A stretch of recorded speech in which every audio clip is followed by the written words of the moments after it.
اعوذ باللہ من الشیطان الرجیم بسم اللہ الرحمن الرحیم سبحان اللہ وبحمدہ سبحان اللہ العظیم رب اشرح لی صدری ویسر لی امری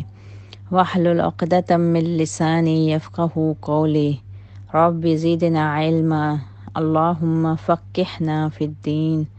اے اللہ تعالیٰ تو ہمیں دین کی سمجھ بوجھ عطا فرما، آمین یا رب العالمین۔ السلام علیکم ورحمۃ اللہ وبرکاتہ۔ عزیز ساتھیو، الحمدللہ ہم سورہ بقرہ کے 7 رکوع مکمل کر چکے ہیں۔ شروع کے 2 رکوع اللہ تعالیٰ نے متقین، منافقین اور فاسقین کی خصوصیات بتائیں۔ اس کے بعد رکوع نمبر 3 اور 4 اور 5 میں حضرت آدم علیہ السلام اور شیطان کے متعلق ان کے پورے کا پورا واقعہ بتایا گیا کہ ان کو جنت سے کیسے نکالا گیا اور کیا وجوہات تھیں۔ اور اس کے بعد رکوع نمبر 6 اور 7 میں اللہ تعالیٰ کا خطاب مکمل طور پہ بنی اسرائیل کی طرف رخ کر گیا، اور ہمیں پتہ چلا کہ بنی اسرائیل پر اللہ تعالیٰ نے کتنے انعامات اور اکرامات نوازے، لیکن وہ قوم جو تھی وہ سیدھے راستے پہ آنے کی بجائے غلط سے غلط طریقوں کی طرف مڑتی چلی گئی۔ بنی اسرائیل چونکہ توحید، نبوت اور آخرت کے ماننے والے لوگ تھے، اور وہ اللہ کی نازل کردہ کتابوں کو تو تسلیم بھی کرتے تھے، لیکن ان کی بدعمالیاں اور ان کی کتاب اللہ میں کمی بیشی کرنے کی جرت نے، اور پھر اللہ کی کتاب کی طرف بلانے والوں سے ان کی دشمنی نے ان کو جس حد تک پہنچا دیا تھا، اس کو دیکھتے ہوئے یہ کہا جا سکتا ہے کہ وہ اپنے دور کے اس حد تک بگڑے ہوئے مسلمان تھے کہ جن میں اسلام کے نام کے سوا کوئی چیز باقی نہیں رہ گئی تھی۔ لیکن انہیں اس بات پر فخر تھا بس کہ ہمیں دنیا میں ہمیشہ ایک خاص مقام حاصل رہا ہے، اور مختلف دور میں ہم پر اللہ کے انعامات برستے رہے جن کا اللہ تعالیٰ نے ذکر بھی کیا۔ اور پھر اللہ تعالیٰ نے ان پچھلے 2 رکوع میں ان سارے انعامات اور اکرامات اور ان کو جو فضیلت ملی تھی ان کا ان سب چیزوں کو یاد دلایا، ان کا منصب یاد دلایا، اور ان کو پھر سے دعوت دی گئی کہ تمہارا مقام اور منصب کا تقاضا یہ ہے کہ تم سب سے پہلے آگے بڑھ کر اسلام کی دعوت کو قبول کرنے والے بن جاؤ، کیونکہ پیارے نبی صلی اللہ علیہ وآلہ وسلم کی دعوت میں کوئی ایسی بات نہیں تھی جو کہ ان کے لیے اجنبی ہو یا نئی ہو، یا وہ ایسی کسی بات کا حکم نہیں دے رہے تھے جو سابقہ آسمانی کتابوں میں موجود نہیں تھی۔ سب کچھ وہی تھا، اگر شریعتوں میں تھوڑا بہت فرق تھا تو وہ بھی اللہ کے حکم سے تھا۔ تو یہ سب چیزیں بتانے کے بعد اللہ تعالیٰ پھر ان سے کہتا ہے کہ پھر کیا وجہ ہے کہ تم ان کی دعوت کو قبول نہیں کر رہے۔ اور اللہ تعالیٰ نے پھر ان کو سارے اپنے انعامات اور وہ اپنی نوازشیں اور جو ان کو اللہ تعالیٰ آسمان سے من و سلوہ اور اس قسم کی ساری نعمتیں اللہ تعالیٰ ان کو بغیر مشقت کے دیتا رہا، وہ ساری کی ساری اللہ نے ان کو یاد دلائی ہیں۔ اور اب آج جو ہم رکوع شروع کریں گے، رکوع نمبر 8، اس میں ہم پہلے تلاوت کرتے ہیں اور پھر دیکھتے ہیں کہ ہمیں کیا بتایا جا رہا ہے۔ اعوذ باللہ من الشیطان الرجیم بسم اللہ الرحمن الرحیم ان الذین آمنوا والذین حادوا والنصارى والصابئین من آمن باللہ والیوم الآخر وعمل صالحا فلهم اجرهم عند ربهم ولا خوف عليهم ولا هم يحزنون وَإِذْ أَخَذْنَا مِيثَاقَكُمْ وَرَفَعْنَا فَوْقَكُمُ الطُّورَ خُذُوا مَا آتَيْنَاكُمْ بِقُوَّةٍ وَاذْكُرُوا مَا فِيهِ لَعَلَّكُمْ تَتَّقُونَ۔ جو لوگ ایمان لائے ہیں اور جو یہودی ہیں یا عیسائی یا صابی، ان میں سے جو بھی فی الحقیقت اللہ پر اور آخرت کے دن پر ایمان لائے اور عمل بھی اچھے کریں تو ایسے ہی لوگوں کو اپنے رب کے ہاں سے اجر ملے گا، اور ان پر نہ تو کوئی خوف طاری ہوگا اور نہ وہ غمگین ہوں گے۔ اب یہاں پہ ان آیات میں اللہ تعالیٰ نے 4 گروہوں کا ذکر کیا ہے، اور وہ 4 گروہ کون سے ہیں؟ نمبر 1 تو الذین آمنو، یعنی پیارے نبی صلی اللہ علیہ وسلم پر ایمان لانے والے تمام مسلمان مومن مرد، مسلمان مراد ہیں، مرد و عورت۔ اس کے بعد الذین ہادو، وہ لوگ مراد ہیں جنہوں نے یہودیت اختیار کی، یہودی مذہب کے پیروکار بن گئے اور اپنا نام انہوں نے یہودی رکھ لیا۔ اور اس کے بعد جن لوگوں کا ذکر کیا گیا نصارہ۔ اب نصارہ کون تھے؟ قرآن مجید میں جس گروہ کا نصارہ کے نام سے ذکر ملتا ہے وہ موجودہ عیسائی نہیں ہیں جو اپنے آپ کو مسیحی کہلانا پسند کرتے ہیں، اور نصارہ کے لفظ کو وہ اپنے لیے باعث تحقیر سمجھتے ہیں جو آج کل کے مسیحی ہیں۔ کیوں سمجھتے ہیں؟ قرآن کریم میں عیسیٰ علیہ السلام کے جن پیروکاروں کی تعریف کی ہے اور جنہیں مسلمانوں کے قریب قریب قرار دیا ہے، وہ لوگ جو تھے ان کو نصارہ کہا گیا ہے۔ وہ اپنے آپ کو نصارہ کہتے تھے اور اس پر فخر بھی محسوس کرتے تھے، اور یہی وہ لوگ تھے جن کے جانشینوں نے پیارے نبی صلی اللہ علیہ وآلہ وسلم پر ایمان لا کر اسلام کی دولت پائی۔ ان کو قرآن میں نصارہ کہا گیا ہے،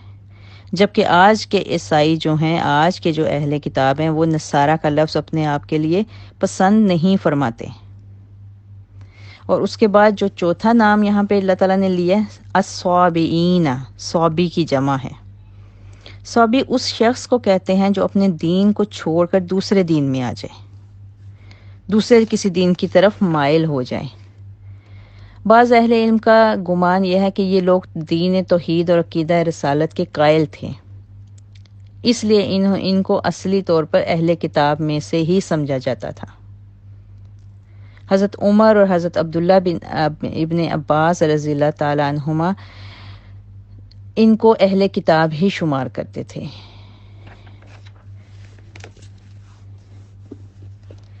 اب یہاں پہ ہم دیکھتے ہیں ان آیات میں یہود و نصارہ کے متعلق اللہ تعالیٰ بتا رہے ہیں کہ یہود و نصارہ جو تھے وہ اپنے آپ کو نحن ابناء اللہ و احباؤ کہتے تھے، یعنی ہم اللہ تعالیٰ کے بیٹے اور چہیتے ہیں۔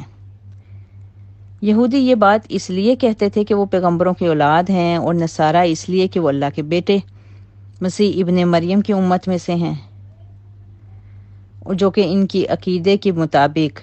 اپنی امت کے گناہوں کے کفارے کے لیے سولی پر چڑھ گئے تھے۔ لیکن اللہ تعالیٰ نے ان لوگوں کے ان تمام مذموم عقائد جو تھے ان پر ایک کاری ضرب لگائی ہے ان آیات میں، اور صاف صاف بتا دیا کہ کوئی شخص ہاں یہودی ہو یا عیسائی ہو یا صابی ہو، جو بھی وہ اللہ پر آخرت کے دن پر ایمان لائے گا اور اللہ کے خوف سے عمل صالح کرے گا، نجات صرف اسی کی ہوگی۔ کوئی نسبی رشتہ، کوئی تعلقات، کوئی سفارش، کوئی واسطہ اس دن کسی کام نہیں آ سکے گا۔ یعنی جنت کا حصول صرف اور صرف اعمال صالحہ، نیک اعمال اور ایمان کی بنیاد پر ہوگا۔ چاہے کوئی بھی شخص کسی بھی قومیت، کسی بھی مذہب، کسی بھی دین سے تعلق رکھتا ہو، جب تک وہ ایمان نہیں لائے گا اور نیک اعمال نہیں کرے گا، وہ جنت کا مستحق نہیں ہو سکتا۔ اور پھر اللہ تعالیٰ نے ان لوگوں کے لیے خوشخبری سنائی کہ جو اعمال صالحہ بھی کریں گے اور ایمان بھی لائیں گے، اللہ کے خوف سے نیک اعمال کریں گے، ان کے لیے پھر اللہ تعالیٰ نے کہا ہے کہ اللہ کی وہ جنتیں ان کی منتظر رہیں گی۔ ان پر کسی قسم کا کوئی خوف نہیں ہوگا، ان پر کسی قسم کا کوئی رنج نہیں ہوگا، وہ خوش و خرم کشاں جنت کی طرف رواں دواں ہوں گے۔ الحمدللہ، اللہم انی اسألک جنت الفردوس، آمین یا رب العالمین۔ آگے دیکھتے ہیں ثم تولیتم من بعد ذلک فلولا فضل اللہ علیکم ورحمتہ لکنتم من الخاسرین وَلَقَدْ عَلِمْتُمُ الَّذِينَ اعْتَدَوْا مِنْكُمْ فِي السَّبْتِ فَقُلْنَا لَهُمْ كُونُوا قِرَدَةً خَاسِئِينَ فَجَعَلْنَاهَا نَكَالًا لِمَا بَيْنَ يَدَيْهَا وَمَا خَلْفَهَا وموعظۃ للمتقین۔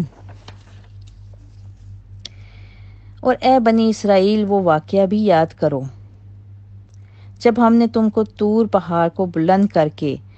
تم سے پختہ عہد لیا تھا اور کہا تھا کہ جو کتاب ہم نے تمہیں دی ہے اس پر مضبوطی سے عمل پیرا ہونا اور جو احکام اس میں درج ہیں انہیں خوب یاد رکھنا، اس طرح شاید تم پرہیزگار بن جاؤ۔ مگر بعد ازاں تم اس عہد سے بھی پھر گئے، اور اگر اللہ کا فضل اور اس کی رحمت تمہارے شامل حال نہ ہوتی تو تم خسارہ اٹھانے والوں میں سے ہو جاتے۔ اب یہاں پہ دیکھیں، یہ واقعہ بھی بنی اسرائیل کے اسی دور سے تعلق رکھتا ہے جب ان کے 70 منتخب افراد پر بجلی گرا کر انہیں ہلاک کیا گیا اور پھر دوبارہ ان کو زندہ کیا گیا۔ ان کو بھی اور ان کے ساتھ بنی اسرائیل کے دوسرے لوگوں کو بھی طور کے دامن میں کھڑا کیا گیا اور طور پہاڑ کو ان پر اس طرح جھکا دیا گیا جیسے وہ ان کے اوپر ایک سائبان ہے۔ اب پیچھے سمندر تھا اور آگے سروں کے اوپر سائبان کی طرح ایک طور پہاڑ تھا۔ اس وقت ان سے پوچھا گیا کہ بتاؤ توریت پر عمل کرو گے یا نہیں، اور اقرار کرتے ہو تو پھر پورا مضبوطی سے عہد و پیمان کرنا، ورنہ ابھی اس پہاڑ کو تمہارے اوپر گرا کر تمہیں کچل دیا جائے گا۔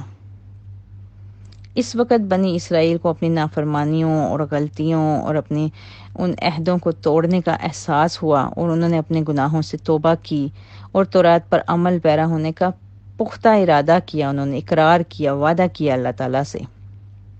اور یہ اس لیے کیا گیا تھا تاکہ ان لوگوں میں پرہیزگاری کی صفت پیدا ہو، وہ خوف خدا کرنے والے ہوں، ان کے اندر تقوی پیدا ہو، اور اپنے ان سارے صحیفوں پر جو تورات کی شکل میں ان پر نازل ہوئی تھیں ان پہ سختی سے عمل کریں۔ لیکن اتنا مضبوط عہد کرنے کے باوجود اس یہود قوم نے پھر سے عہد شکنی کی، وہ ان وعدوں کو توڑ دیا۔ لیکن اللہ تعالیٰ رحیم و کریم ہے، اس کے باوجود، ان کے سارے عہد توڑنے کے باوجود، ان کی اتنی نافرمانیوں کے باوجود بھی اللہ تعالیٰ اس آیت میں کیا فرما رہا ہے کہ اگر اللہ کی رحمت تمہارے شامل حال نہ ہوتی، یعنی اللہ تعالیٰ نے پھر بھی ان پر ہر حال میں رحم کیا اور ان کو بالکل ختم کرنے کی بجائے ان کو زندہ رکھا اور ان کو بار بار موقع دیے کہ وہ اپنے آپ کو صحیح راستے کی طرف لے آئیں، ورنہ ان کی جرائم کی جو فہرست اتنی طویل تھی کہ اس کے نتیجے میں صرف اور صرف تباہی ہی ان کی منتظر تھی۔ اگلی آیات دیکھتے ہیں۔ فَجَعَلْنَاهَا نَكَالًا لِمَا بَيْنَ يَدَيْهِ وَمَا خَلْفَهَا وَمَوْعِظَةً لِلْمُتَّقِينَ۔ یہاں پہ ہمارا اس آیت کا ابھی تھوڑا سا ترجمہ باقی رہ گیا ہے کہ اور تم اپنے ان لوگوں کو بھی خوب جانتے ہو جنہوں نے سبت ہفتہ کے دن چھٹی منانے کے قانون کے بارے میں زیادتی کی تھی، لہٰذا ہم نے ان سے کہا کہ بندر بن جاؤ کہ تم پر دھتکار پڑی رہے۔ استغفر اللہ۔ پھر ہم نے اس واقعہ کو ان لوگوں کے لیے عبرت بنا دیا جو اس وقت موجود تھے اور ان کے لیے بھی جو بعد میں آئیں گے، اور اسے ڈرنے والوں کے لیے نصیحت بنایا۔ یہاں پہ اصحاب سبت کا انجام بتایا گیا ہے۔ یہ بنی اسرائیل کو حکم دیا گیا تھا کہ وہ ہفتے کے دن کسی بھی قسم کا کوئی کاروبار نہیں کریں گے، بلکہ چھٹی کریں گے اور اس دن آرام اور اللہ کی عبادت کے سوا کچھ نہیں کریں گے۔ اور توریت میں یہ وضاحت بھی فرما دی گئی کہ جو شخص اس مقدس دن کی حرمت کو توڑے گا وہ واجب القتل ہوگا۔ لیکن یہودی قوم جو ہلاکی گراوٹ کا شکار ہو چکی تھی، ان کے اوپر ایک وقت ایسا آیا کہ انہوں نے اس دن کی کھلے عام وہ قانون توڑ دیا جو اللہ کی طرف سے ان کے اوپر لاگو کیا گیا تھا۔ انہوں نے اپنا کاروبار جاری کر دیا اور تجارت وغیرہ شروع کر دی۔ اس سلسلے میں مکمل آیات جو ہیں وہ سورہ اعراف میں نازل ہوئیں، جس میں اس بستی کا بھی ذکر کیا گیا جو سمندر کے کنارے آباد تھی اور ان لوگوں کا پیشہ ماہی گیری تھا۔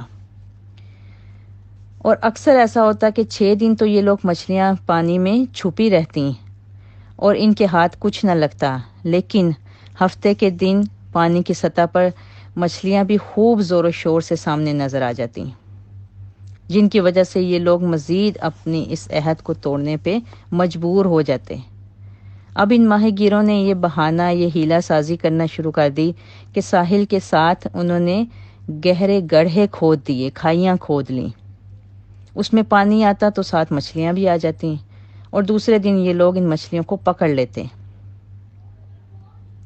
ان بستی والوں کے 3 گروہ بن گئے تھے، جیسے ہم نے پہلے بھی پیچھے پڑھا کہ بچڑے کی عبادت کرنے والوں کے بھی 3 گروہ بن گئے تھے۔ ایک وہ گروہ تھا جو بچڑے کی عبادت کرتا تھا، گاؤ پرستی میں ملوث ہو گیا تھا، اور دوسرا گروہ وہ تھا جو ان کو منع کرتا تھا، روکتا تھا اس کی عبادت کرنے سے، اور تیسرا گروہ جو تھا وہ نہ خود اس گناہ میں مبتلا تھا لیکن وہ ان کو روکتا بھی نہیں تھا۔ اسی طرح یہاں بھی 3 گروہ بن گئے۔ ایک تو مجرم گروہ تھا جو اس بہانے سے مچھلیاں پکڑتا تھا، دوسرا گروہ وہ تھا جو انہیں اس ہیلا سازی سے منع کرتا تھا، یعنی مچھلیاں پکڑنے سے منع کرتا تھا، اور تیسرا گروہ وہ تھا جو خود مچھلیاں پکڑتا تو نہیں تھا لیکن ان کو پکڑنے سے منع بھی نہیں کرتا تھا، اور منع کرنے والوں سے کہتا تھا کہ تم ان لوگوں کو کیوں منع کرتے ہو، یہ لوگ باز آنے والے نہیں اور ان پر عذاب نازل ہونے والا ہے۔ جبکہ منع کرنے والے یہ جواب دیتے کہ ہم اس لیے ان کو منع کرتے ہیں کہ ہم نے اپنے اللہ کے حضور معذرت پیش کر سکیں کہ ہم نے تو ان کو منع کیا تھا، اور دوسرا یہ کہ شاید یہ لوگ باز آ جائیں۔ لیکن ان تینوں گروہوں میں سے صرف ایک گروہ بچ سکا۔ جب اس قوم پر عذاب نازل ہوا تو اس عذاب سے صرف وہ گروہ بچا جو منع کرنے والا تھا۔ اس کے علاوہ خاموش رہنے والے اور مجرم دونوں گروہوں پر عذاب نازل ہوا، اور وہ عذاب یہ تھا کہ ان کو آیت میں ہے تم ذلیل و خوار بندر بن جاؤ۔ اب معجزات کے منکر لوگ تو کہتے ہیں کہ ان کو باقاعدہ طور پہ بندر نہیں بنایا گیا، صرف ان کی صورتیں، ان کے حسائل و عادات جو تھے وہ بندروں والے ہو گئے تھے، ورنہ صورتیں ان کی ٹھیک تھیں۔ لیکن یہ توجیہ غلط ہے، کیونکہ ایک تو قرآن کے ظاہری الفاظ سے یہ گنجائش نہیں نکلتی۔ صاف طور پر قرآن کے الفاظ سے پتہ چلتا ہے کہ وہ فی الواقع بندر بن گئے تھے۔ اللہ کی آیات ہے کہ بندر بن جاؤ، تو اس میں کسی بھی قسم کے شک و شبے کی گنجائش نہیں باقی رہتی۔ ان کو حقیقی طور پر بندر بنا دیا گیا تھا، تاہم ان کے دماغ جو تھے وہ ویسے ہی تھے، ان میں فہم و شعور انسانی موجود تھا۔ وہ ایک دوسرے کو پہچانتے اور ایک دوسرے کو دیکھ کر روتے تھے، مگر کلام نہیں کر سکتے تھے۔ استغفر اللہ ربی من کل ذنب واتوب الیہ۔ پھر 3 دن کے بعد وہ سب مر گئے، اور یہ واقعہ سیدنا داؤد علیہ السلام کے دور میں پیش آیا، جس کی ڈیٹیل ہمیں سورہ اعراف کی آیت نمبر 164 میں بھی ملتی ہے۔ استغفر اللہ ربی من کل ذنب واتوب الیہ۔ السلام علیکم ورحمۃ اللہ وبرکاتہ۔ آیت 62 سے 66 تک ہم نے الحمدللہ ترجمہ اور تفسیر کر لی ہے، اور ان آیات میں ہم نے دیکھا کہ اللہ تعالیٰ نے بنی اسرائیل کی تمام جرائم اور ان کی نافرمانیوں کا ذکر کیا ہے۔ یہاں پہ ہم سب کے لیے، امت محمدیہ کے لیے بھی ایک لمحہ فکریہ ہے کہ بنی اسرائیل اور یہود جو کہ امت محمدیہ ہی کی طرح ایک حامل دعوت امت تھے، یعنی ان کو اللہ تعالیٰ کی طرف سے بھرپور طریقے سے دعوت مل چکی تھی، دین کی دعوت جو تھی، ایک مکمل دین کی دعوت ان تک پہنچ چکی تھی، اور ان کو صاف صاف طور پہ بتا دیا تھا اللہ تعالیٰ نے کہ ان کی بقا اور عزت کا دار و مدار جو ہے وہ اللہ کی طرف سے نازل ہونے والی کتاب پر عمل کرنے میں ہے۔ جب تک وہ اس پر عمل کرتے رہیں گے تو وہ دنیا کی عظیم ترین قوم رہیں گے، اور ہمیں ماضی کے واقعات سے، قرآن کے واقعات سے پتہ بھی چلا کہ وہ کس قدر فضیلت والی قوم تھی۔ لیکن جب انہوں نے اللہ کی کتاب کو نظر انداز کیا، اس کی طرف سے غفلت برتی، تو پھر دنیا میں ذلیل و خوار ہو گئے اور رسوا ہو گئے۔ انہیں بڑے بڑے ملکوں کی حکمرانی بھی حاصل تھی، لیکن ان کی اسی غفلت نے ان کو سامان عبرت بنا دیا۔ آج اسی طرح امت محمدیہ یعنی ہمارے لیے بھی سوچنے کا موقع ہے کہ ہماری قسمت بھی ایک ترازو میں ہے۔ قرآن کریم ہمارے ہاتھوں میں ہے، رسول اللہ صلی اللہ علیہ وآلہ وسلم کی سنت ایک محفوظ شکل میں ہمارے پاس ہے۔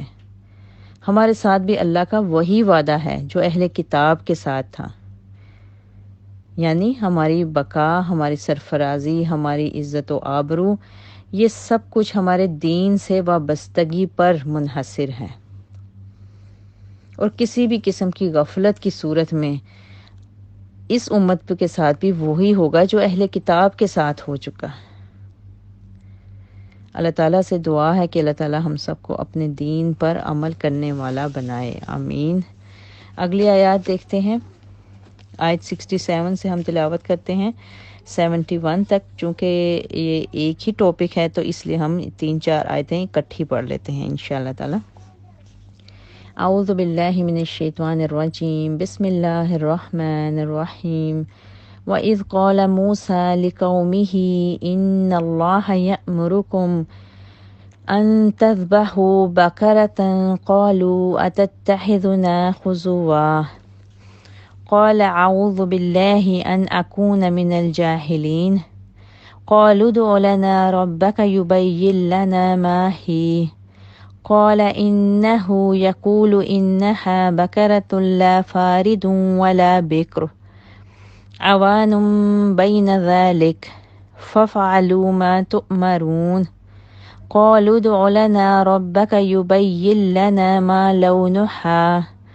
قال إنه يقول إنها بقرة صفراء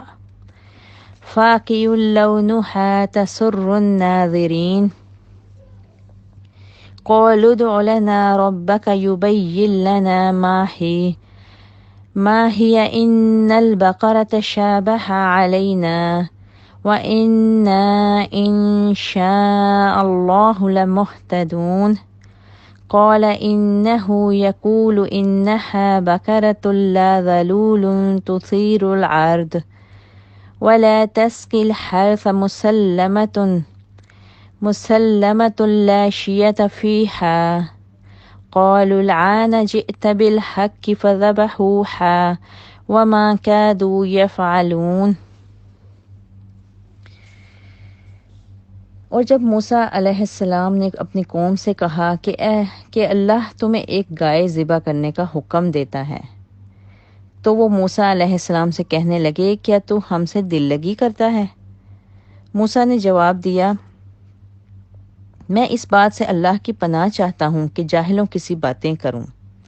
وہ کہنے لگے موسیٰ اپنی پروردگار سے درخواست کیجئے کہ وہ ہم پر یہ واضح کر دے کہ وہ گائے کیسی ہونی چاہیے۔ موسیٰ علیہ السلام نے انہیں جواب دیا کہ اللہ تعالیٰ فرماتا ہے کہ وہ گائے ایسی ہونی چاہیے جو نہ تو بوڑھی ہو اور نہ بچیا، بلکہ درمیانی عمر کی جوان ہو، لہٰذا تمہیں جو حکم دیا جا رہا ہے اس پر عمل کرو۔ وہ کہنے لگے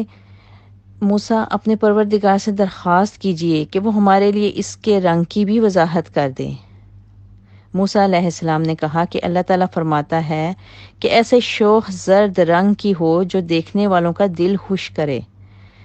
وہ کہنے لگے موسیٰ ہمارے لیے اس گائے کی مزید وضاحت کی درخواست کیجئے، کیونکہ ایسی گائیں تو بہت ہیں اور مطلوبہ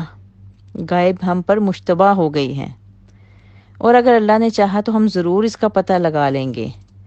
موسیٰ علیہ السلام نے کہا کہ وہ گائے ایسی ہونی چاہیے جس سے خدمت نہ لی جاتی ہو، جو نہ تو زمین جوتتی ہو اور نہ کھیتی کو پانی پلاتی ہو، صحیح سالم ہو اور اس میں کوئی داغ نہ ہو۔ وہ کہنے لگے موسیٰ اب تم نے ٹھیک ٹھیک پتہ بتلایا ہے۔ اتنی لی تو لال کے بعد انہوں نے گائے ذبح کی، جبکہ معلوم ایسا ہو رہا تھا کہ وہ یہ کام نہیں کریں گے۔ اب یہاں پہ گائے کو ذبح کرنے کے حکم پر جو بنی اسرائیل نے بار بار حضرت موسیٰ علیہ السلام کے ساتھ بحث و مباحثہ کیا اور ان کو بار بار کہا کہ آپ اللہ تعالیٰ سے یہ بھی پوچھیں، یہ سوال بھی پوچھیں، اس سب کے پیچھے ایک واقعہ ہے۔ بنی اسرائیل میں ایک مالدار شخص مارا گیا جسے اس کے بھتیجوں نے جنگل میں موقع پا کر قتل کیا اور رات کے اندھیرے میں کسی دوسرے شخص کے مکان کے سامنے پھینک دیا۔ اس کے قاتل کا کچھ پتہ نہیں چلتا تھا۔ اللہ تعالیٰ نے موسیٰ علیہ السلام کو وحی کی کہ اس قوم کو حکم دو کہ وہ ایک گائے ذبح کریں، پھر اس کے گوشت کا ایک ٹکڑا مقتول کی لاش پر ماریں تو مقتول خود بول کر اپنے قاتل کا نام اور پتہ بتا دے گا۔ موسیٰ علیہ السلام نے جب اپنی قوم کو اللہ کا حکم سنایا تو وہ کہنے لگے کیا ہم سے دل لگی کرتے ہو؟ گائے کو ذبح کرنے کا حکم دراصل بنی اسرائیل کی دکھتی رگ پر ہاتھ رکھنے کے برابر تھا، کیونکہ وہ لوگ گائے پرستی کے جراثیم میں مبتلا تھے، جو ہم پچھلے رکوع میں بھی پڑھ چکے ہیں کہ وہ گائے کی محبت اور اسے اپنا خدا سمجھنے کا عقیدہ رکھتے تھے۔ لہٰذا ایک تکلیف تو انہیں یہ تھی کہ جس چیز کو وہ قابل پرستش سمجھتے تھے اللہ تعالیٰ نے اسی چیز کو ذبح کرنے کا حکم دے دیا۔ دوسرا، انہیں یہ یقین نہیں تھا کہ اس طرح گائے کے گوشت کا ٹکڑا مارنے سے مردہ ایک لاش جو تھی وہ کیسے بول کے بتا سکتی تھی کہ قاتل کا نام کیا ہے۔ لہٰذا موسیٰ علیہ السلام سے یوں کہہ دیا انہوں نے کہ یہ ہم سے دل لگی کر رہا ہے۔ موسیٰ علیہ السلام نے جواب دیا کہ میں تو تمہیں اللہ کا حکم بتا رہا ہوں، دل لگی نہیں کر رہا، کیونکہ ایسی دل لگی کرنا جاہلوں کا کام ہے۔ اگر بنی اسرائیل ایک فرما بردار قوم ہوتے تو کوئی سی بھی گائے ان ذبح کر دیتے اور حکم کی تعمیل کر دیتے، مگر بار بار سوالات کرنا اور ٹال مٹول سے کام لینا، حتیٰ کہ نافرمانی ان کی رگ رگ میں بھری ہوئی نظر آنے لگ گئی۔ کہنے لگے اچھا ہمیں اپنے پروردگار سے پوچھ کر بتاؤ وہ گائے کیسی ہونی چاہیے؟ تو اللہ تعالیٰ نے بتا دیا کہ وہ گائے جوان ہونی چاہیے، بوڑھی یا کم عمر نہ ہو، درمیانی عمر کی ہو۔ پھر دوسری مرتبہ یہ سوال کیا کہ اللہ تعالیٰ سے پوچھ کر بتاؤ کہ اس کا رنگ کیسا ہونا چاہیے۔ وہ بھی اللہ تعالیٰ نے حضرت موسیٰ کو بتا دیا کہ گہرے زرد رنگ کی ہونی چاہیے، جو دیکھنے والے کو خوشنما نظر آئے۔ اب بھی وہ ان کی طبیعت جو تھی حکم نہ ماننے والی تھی۔ پھر تیسری دفعہ سوال کیا کہ ایسی گائیں تو بہت ہیں، پوچھ کے بتاؤ کہ اس کی صفات کیسی ہونی چاہیے، تاکہ ہمیں کسی متعین گائے کا پتہ لگ سکے جس کی قربانی اللہ کو منظور ہو جائے۔ پھر بھی اللہ تعالیٰ نے جواب دے دیا حضرت موسیٰ کے ذریعے کہ وہ گائے ایسی ہونی چاہیے جس سے ابھی تک کوئی کام نہ لیا گیا ہو، کھیتی باڑی کا بالکل بھی، وہ کسی کے آگے ہل نہ جوتتی ہو، نہ کنویں کے آگے، تندرست ہو، صحیح سالم ہو، کوئی بیماری یا کمزوری کی وجہ سے ریجیکٹ نہ کی گئی ہو، بلکہ اپنی صحت و تندرستی اور خوبصورتی کی وجہ سے سب کو خوشنما نظر آئے، اس میں کوئی داغ نہ ہو۔ غرض یہ کہ یہ قوم جتنے سوال کرتی جاتی، پابندیاں اتنی ہی ان پہ بڑھتی جاتی۔ ان ساری پابندیوں کے بعد بس اب ان کے ہاں صرف ایک ہی گائے رہ گئی تھی جو تقریباً سنہرے رنگ کی، بے داغ اور جوان تھی، اور ایسی ہی گائے ہوتی تھی جسے پوجا پاٹ کے لیے وہ لوگ انتخاب کرتے تھے۔ اب ایک تو انہیں یہی ذہنی خوف تھی کہ ان کا جو معبود تھا وہ اس کی قربانی کریں، دوسرے یہ کہ جس شخص کی یہ گائے تھی وہ ایک نیک بخت آدمی تھا جو اپنی ماں کی بہت خدمت کرتا تھا۔ جب اسے اس کی اہمیت معلوم ہوئی تو اس نے منہ بھر کر اس گائے کے دام مانگے۔ اس کی قیمت یہ ٹھہری کہ گائے کو ذبح کرنے کے بعد اس کی کھال میں جتنا سونا آئے وہ اس کی قیمت ہوگی۔ چنانچہ ان لوگوں کو وہ قیمت ادا بھی کرنی پڑی۔ اتنے سوال و جواب کے بعد انکار یا مزید کوئی بہانہ بازی کرنے کی ان میں مجال نہ تھی، اور اس کے بعد بالآخر انہیں اس گائے کو ذبح کرنا ہی پڑا۔ حالانکہ اگر وہ اللہ تعالیٰ کے پہلے حکم پر ہی گائے ذبح کرنے کو آمادہ ہو جاتے تو وہ کوئی بھی گائے ذبح کر سکتے تھے، لیکن چونکہ وہ گائے کی قربانی کرنا ہی نہیں چاہتے تھے، جو ایک میں نہ مانوں والا ایک ان کی رٹ تھی، وہ اس پہ قائم رہنا چاہتے تھے، جبکہ اللہ کی طرف سے یہ ان کے لیے ایک امتحان تھا، ان کے ایمان کا امتحان تھا کہ جو حکم دیا گیا وہ مانیں گے کہ نہیں مانیں گے۔ کیا ان کے دل سے ابھی تک وہ گائے کا بت نکلا کہ نہیں، کہ جس کو وہ اپنا خدا سمجھتے تھے، جس کے آگے پرستش کرتے تھے، عبادت کرتے تھے، اس گائے کو کبھی وہ ذبح کرنے کا سوچ بھی نہیں سکتے تھے۔ یہ امتحان تھا ان کے لیے اللہ تعالیٰ کی طرف سے، جس کے میں وہ مکمل طور پر ناکام ہو گئے۔ اگلی آیت دیکھتے ہیں۔ وَإِذْ قَتَلْتُمْ نَفْسًا فَادَّارَأْتُمْ فِيهَا وَاللَّهُ مُخْرِجٌ مَا كُنْتُمْ تَكْتُمُونَ فَقُلْنَا اضْرِبُوهُ بِبَعْضِهَا كَذَلِكَ يُحْيِي اللَّهُ الْمَوْتَى وَيُرِيكُمْ آيَاتِهِ لَعَلَّكُمْ تَعْقِلُونَ ثُمَّ قَسَتْ قُلُوبُكُمْ مِنْ بَعْدِ ذَلِكَ فَهِيَ كَالْحِجَارَةِ أَوْ أَشَدُّ قَسْوَةً وَإِنَّ مِنَ الْحِجَارَةِ لَمَا يَتَفَجَّرُ مِنْهُ الْأَنْهَارُ وَإِنَّ مِنْهَا لَمَا يَشَّقَّقُ فَيَخْرُجُ مِنْهُ الْمَاءُ وَإِنَّ مِنْهَا لَمَا يَهْبِطُ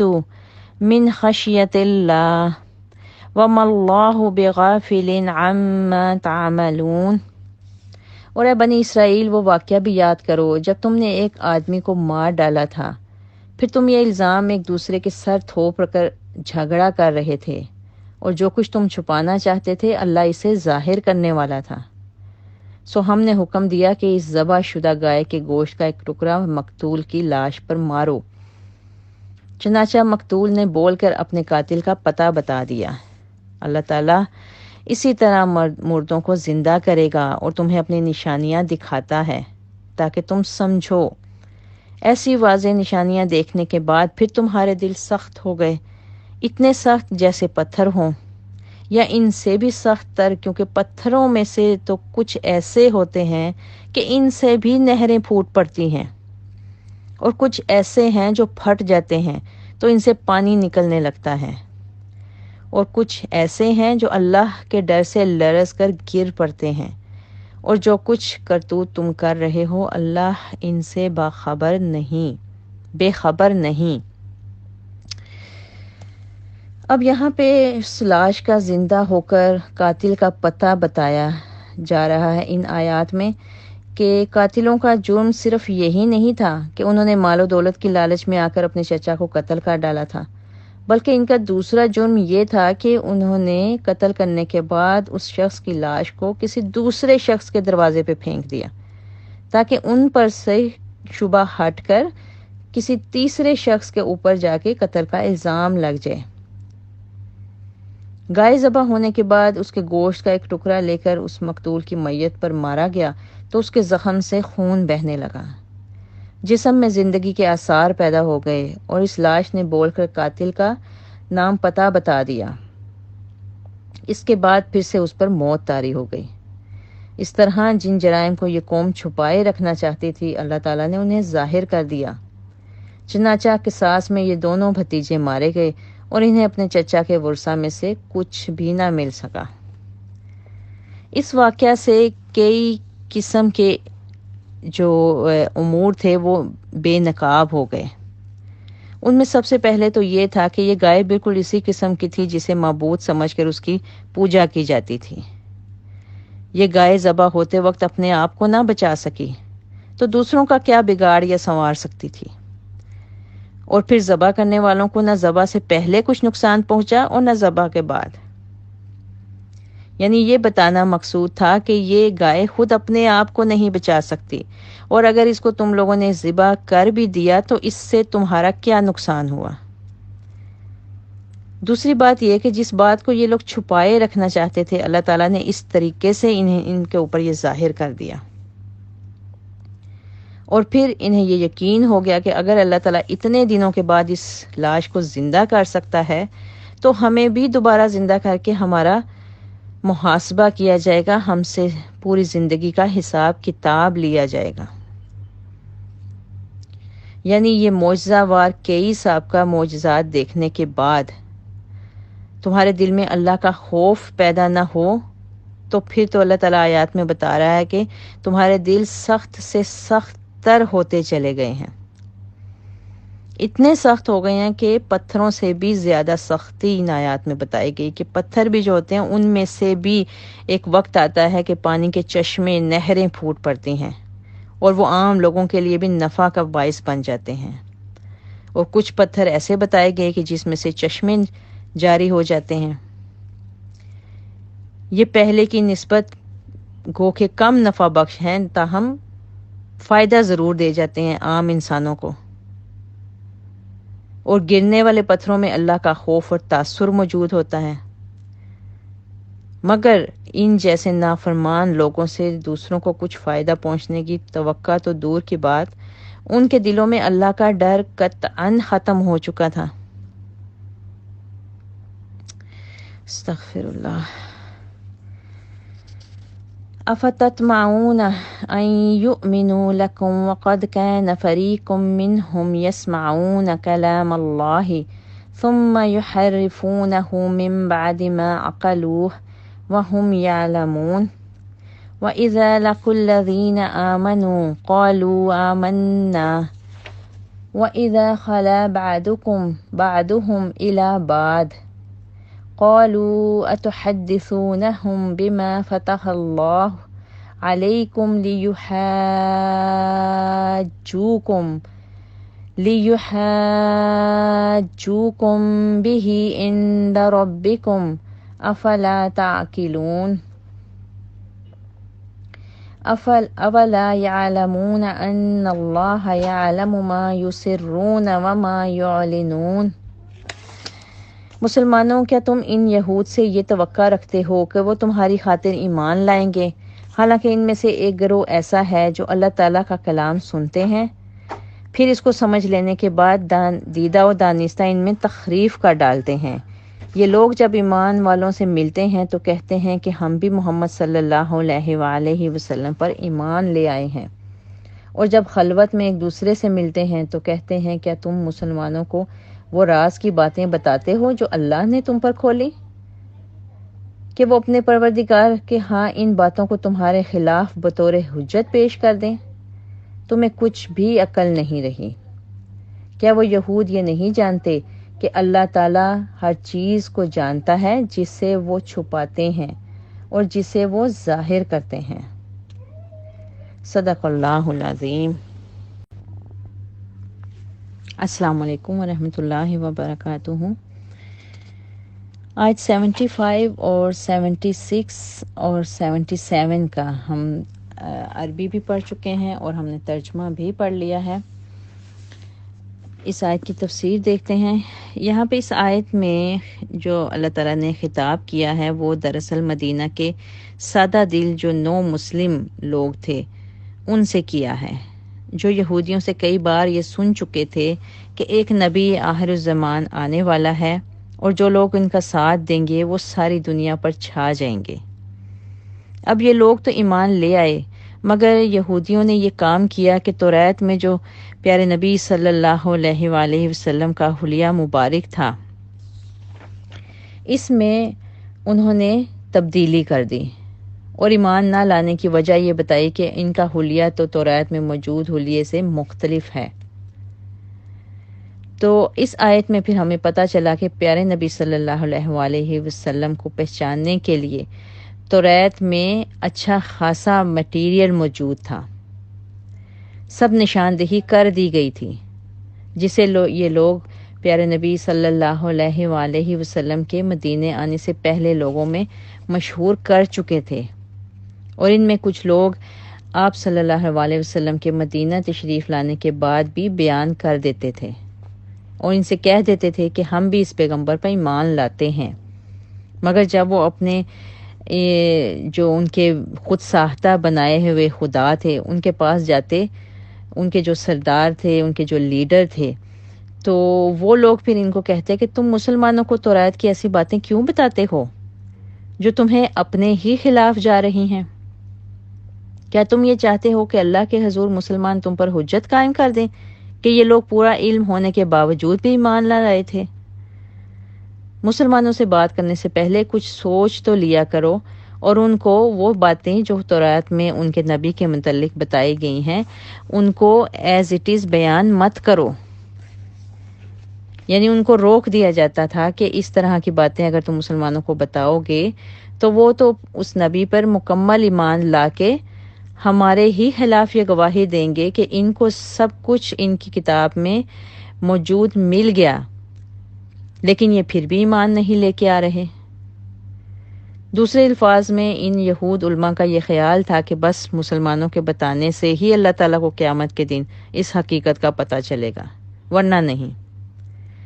اللہ تعالیٰ کے متعلق ان کی معرفت اتنی کمزور ہے کہ انہیں یہ بھی یقین نہیں کہ اللہ تعالیٰ ان کی کھلی اور چھپی سب باتوں کو خوب جانتا ہے، اور ان باتوں کو بھی جو یہ اپنے ان ساتھی یہودیوں سے کر رہے ہیں۔ یعنی یہ اللہ تعالیٰ کے سامنے کیا حجت پیش کریں گے کہ توریت میں اس طرح موجود تھا اور آگے لوگوں تک انہوں نے کیا پہنچایا؟ اور ان ساری حقیقتوں سے وہ یہ سمجھتے تھے کہ اللہ تعالیٰ کو کوئی علم نہیں ہے، جبکہ اللہ تعالیٰ صاف طور پہ ان کو بتا رہا ہے کہ اللہ ہر چیز کو جانتا ہے، جسے وہ چھپا جاتے ہیں اس کو بھی اور جسے وہ ظاہر کر دیتے ہیں دونوں کو۔ اور ان یہودیوں کے جو یہ مذموم قسم کے عقائد تھے، غلط قسم کے جو عقائد تھے، یہ ان کے عوام کا یہ حال تھا کہ جو توریت کو پڑھ بھی نہیں سکتے تھے، نہ انہیں یہ معلوم تھا کہ وہ کون سے اصول اور احکام ہیں جن پر آخرت کی نجات کا دار و مدار ہے۔ وہ بس اپنی جھوٹی توقعات میں مگن تھے، جو یہ تھی کہ ہم لوگ چونکہ انبیاء کی اولاد ہیں اور اللہ کے چہیتے ہیں، لہٰذا ہمیں دوزخ میں نہیں ڈالا جائے گا۔ دوزخ میں جانے کے لیے کوئی دوسری مخلوق پیدا کی جائے گی، یا اگر ہمیں عذاب ہوگا بھی تو بس صرف چند دن کے لیے، جتنے دن ہم نے بچڑے کی پوجا کی ہے۔ یہ ان لوگوں کے تو عقیدے تھے کہ وہ اپنے آپ کو ہر چیز سے، ہر سزا سے بری الذمہ سمجھتے تھے، اور عام لوگ جو تھے وہ توریت کو کھول کر پڑھ کے دیکھ بھی نہیں سکتے تھے کہ اس میں لکھا کیا ہے، لہٰذا وہ اپنے سرداروں سے، اپنے لیڈر سے جو سنتے اس کے اوپر منوعاً عمل کرنے لگ جاتے، اس کو حقیقت جان لیتے۔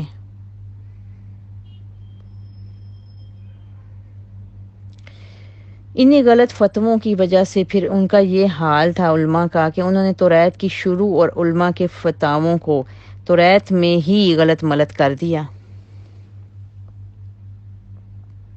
وہ اس سے سارا پھرنے لگ گئے۔ اگلی آیات میں انہی چیز کو بتایا جا رہا ہے، وَمِنْهُمْ أُمِّيُّونَ لَا يَعْلَمُونَ الْكِتَابَ إِلَّا أَمَانِيَّ وَإِنْهُمْ إِلَّا يَظُنُّونَ فَوَيْلٌ لِّلَّذِينَ يَكْتُبُونَ الْكِتَابَ بِأَيْدِيهِمْ ثُمَّ يَقُولُونَ هَٰذَا مِنْ عِندِ اللَّهِ لِيَشْتَرُوا بِهِ ثَمَنًا قَلِيلًا فَوَيْلٌ لَّهُم مِّمَّا كَتَبَتْ أَيْدِيهِمْ وَوَيْلٌ لَّهُم مِّمَّا يَكْسِبُونَ وَقَالُوا لَن تَمَسَّنَا النَّارُ إِلَّا أَيَّامًا مَّعْدُودَةً قُلْ أَتَّخَذْتُمْ عِندَ اللَّهِ عَهْدًا فَلَن يُخْلِفَ اللَّهُ عَهْدَهُ أَمْ تَقُولُونَ عَلَى اللَّهِ مَا لَا تَعْلَمُونَ۔ انہی غلط فتووں کی وجہ سے پھر ان کے علماء نے جب توریت کی تمام فتووں کو اپنے دوسرے عقائد کے ساتھ مکس کر دیا، اس کو غلط ملت کر دیا، اور پھر عام لوگوں سے یہ یوں بیان کرنے لگے جیسے یہ سب کچھ جو تبدیل ہو چکا ہے یہ اللہ ہی کی طرف سے ہے، یہ من جانب من اللہ ہے، اور اس سے غرض محض دنیاوی مال اور دنیاوی دولت کا حصول ہوتا تھا۔ اور ان کے مفسروں کی جو تعویلات ہوتی تھیں، جو ان کے فلسفی خیالات ہوتے تھے، اور ان کی جو وہ لوگ فتوے دیتے تھے، یہ سب کی سب چیزیں انہوں نے بائبل میں شامل کر دی تھیں، اور ان سب پر کچھ بھی ایمان نہ لانے کی کوئی جو بھی وہ وجہ قرار دیتے تھے اس کو وہ کہتے تھے کہ یہ سب غلط ملت ہے، اور لازم ان سب غلط عقیدوں پر ایمان لانا انہوں نے لازم قرار دے دیا تھا۔ ایسے مجموعہ میں سے انہیں کسی بھی قسم کا فتویٰ دینے یا لکھنے میں کوئی دشواری پیش نہیں آتی تھی، اور جرائم کی نوعیت کے لحاظ سے اپنے فتووں کے منہ مانگے وہ پیسے وصول کرتے تھے۔ اس کے علاوہ یہودیوں کا عقیدہ یہ بھی تھا کہ ہم چونکہ انبیاء کی اولاد اور اللہ کے محبوب ہیں، لہٰذا ماں سوائے چند دن کے ہمیں دوزخ کی آگ نہیں چھوئے گی۔ ان کے اسی عقیدے کا جواب اللہ تعالیٰ نے کئی طرح سے قرآن میں دیا ہے، جن میں سے ایک یہ ہے کہ اللہ تعالیٰ نے رسول اللہ صلی اللہ علیہ وآلہ وسلم سے فرمایا کہ ان سے پوچھو کہ اس عقیدہ کی اصل کیا ہے، کیا اللہ نے ان سے کوئی ایسا وعدہ لے رکھا ہے؟ اگر ایسی بات ہے تو دکھاؤ، یا بس تم اللہ پر ایسی ہی جھوٹی باتیں جھڑ دیتے ہو؟ اور دوسرا جواب یہ دیا کہ اے یہود، اگر تم فی الواقع اس دعوے میں سچے ہو کہ تم اللہ کے چہیتے ہو اور چند دن کے علاوہ تمہیں دوزخ کی آگ نہیں چھو سکے گی، تو پھر تم مرنے کی آرزو کیوں نہیں کرتے؟ یا دوسرے الفاظ میں دنیا کے جھنجھٹوں سے نکل کر جنت میں جانے کی آرزو کیوں نہیں کرتے؟ اور چونکہ یہود جو تھے وہ مرنے کے لیے قطعاً آمادہ نہیں تھے، بلکہ طویل مدت تک دنیا میں رہنا چاہتے تھے، حکومت کرنا چاہتے تھے،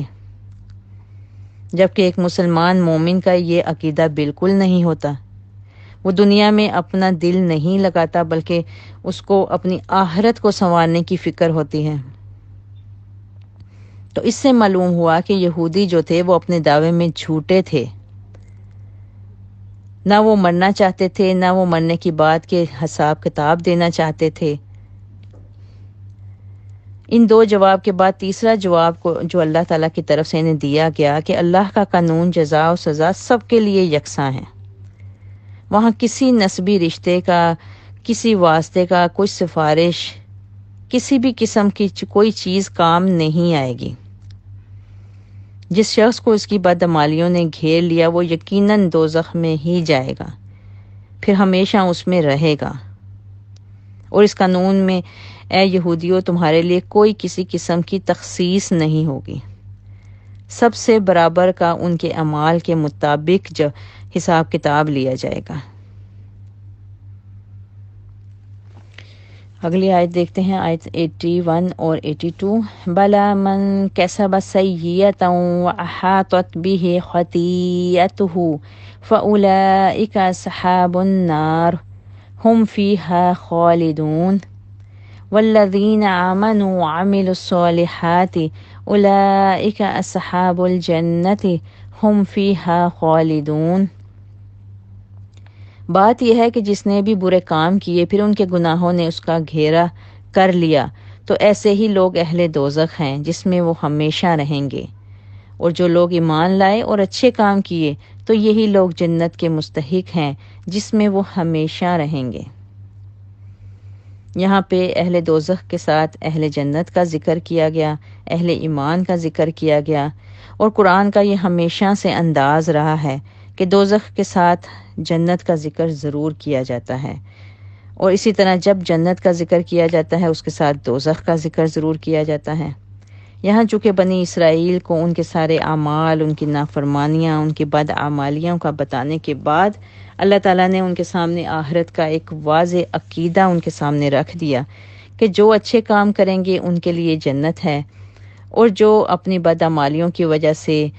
اپنے حساب کتاب میں پھنس جائیں گے تو ان کے لیے اللہ تعالیٰ نے کہا کہ وہ اہل دوزخ ہیں جس میں وہ ہمیشہ ہمیشہ رہیں گے، کیونکہ جنت کی زندگی بھی ابدی ہے اور دوزخ کی زندگی بھی ابدی۔ وہاں پہ پھر زندگی ختم ہونے والا کوئی چانس نہیں ہے۔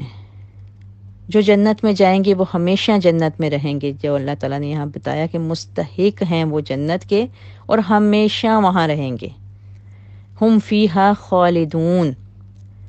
اسی طرح جو دوزخ کے مستحق ہیں وہ ہمیشہ ہمیشہ کی وہ زندگی ہوگی جس میں ان کو موت کبھی نہیں آئے گی، وہ بھی وہاں پہ ہم فیہا خالدون میں شامل ہوں گے، یعنی ہمیشہ کی زندگی وہ وہاں پہ گزاریں گے۔ اللہم انا اسألک جنت الفردوس واعوذ بک من النار، وآخر دعوانا ان الحمد للہ رب العالمین، سبحان ربک رب العزت عما یصفون، وسلام علی المرسلین والحمد للہ رب العالمین، وما علینا الا البلاغ۔